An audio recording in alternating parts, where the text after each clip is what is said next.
हिंद दोस्तों, एक आज बहुत इंपॉर्टेंट वीडियो आप सुन के लगेगा, आपकी जानकारी भी होगी कि फौज, जिसको हम फौज बोलते हैं, उसमें सिविलियंस भी होते हैं। हम बहुत तरीके से जानते हैं सिविलियंस कहां काम करते हैं, सारी चीज कवर करूंगा। इनको कितनी पेंशन मिलती है वो कवर करूंगा, और इनकी यूनियन है, एक स्ट्राइक है, वो हमारे ऊपर, यानी जो फौजी इनके साथ कंधे से कंधा मिला के काम करते, ये उनके लिए सिरदर्द है और बोझ है। सारी चीज डिटेल में आज बात करूंगा। सरकार इनके ऊपर क्यों नहीं ध्यान दे रही, आखिर फौज के ऊपर सब चीज कम करने के पीछे क्यों पड़ी है।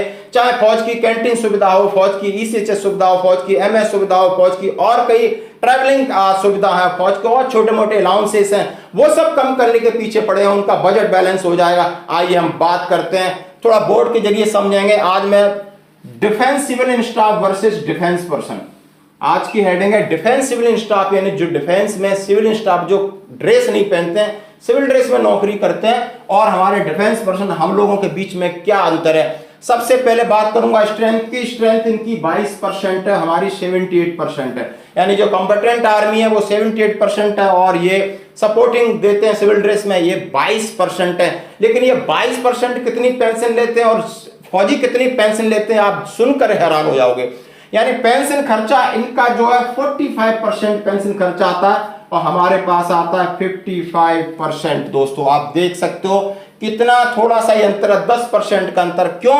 ये 60 साल तक नौकरी करते हैं दबा के, और हम 35 साल तक ही रिटायरमेंट हो जाते हैं। और इनका खर्चा यानी 60 साल तक जाते हैं, तो एक जो चौकीदार होता है, एक प्यून होता है, एक रनर होता है, वो एक हवलदार जेसीओ से ज्यादा पेंशन लेता है, क्योंकि वो कई इंक्रीमेंट ले चुका होता है। इसलिए पेंशन का खर्चा इन श्रीमानों के ऊपर ज्यादा जाता है, बशर्ते इनके।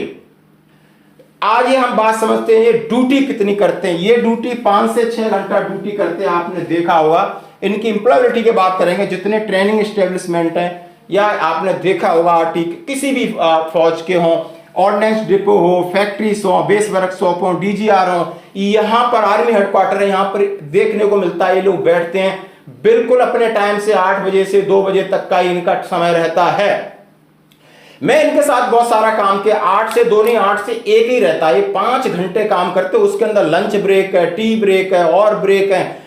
बिल्कुल आप जाके कहीं देख सकते हो कि जहां ये क्लर्क ये काम करते हो तो 5 घंटे है, और फौजी हमारा 24 घंटे 365 दिन काम करता है। और आप देख सकते हो कि कितना बड़ा काम में अंतर है, और कितना बड़ा इनकी तनख्वाह में अंतर है। बोझ कौन है? बोझ ये है बोझ, या बोझ हम हैं सरकार के ऊपर, जरा ध्यान दीजिए। और दूसरी इनके राइट्स हैं।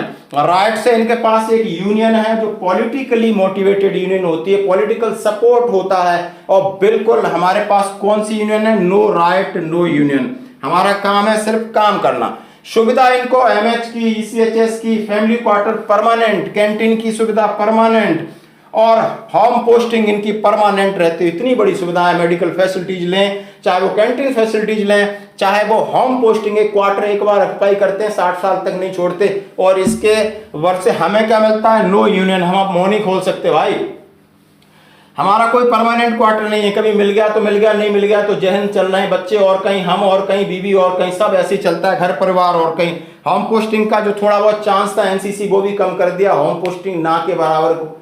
कॉन्सिडेंसली कभी यूनिट किसी के जगह आ गई तो उसकी किस्मत है, फिर भी वो यूनिट से घर 1 किलोमीटर है वो जा नहीं पाता, क्योंकि वो 24 घंटे वाला इंसान है। वो 24 घंटे घुसा रहता है अपनी ड्यूटी के अंदर।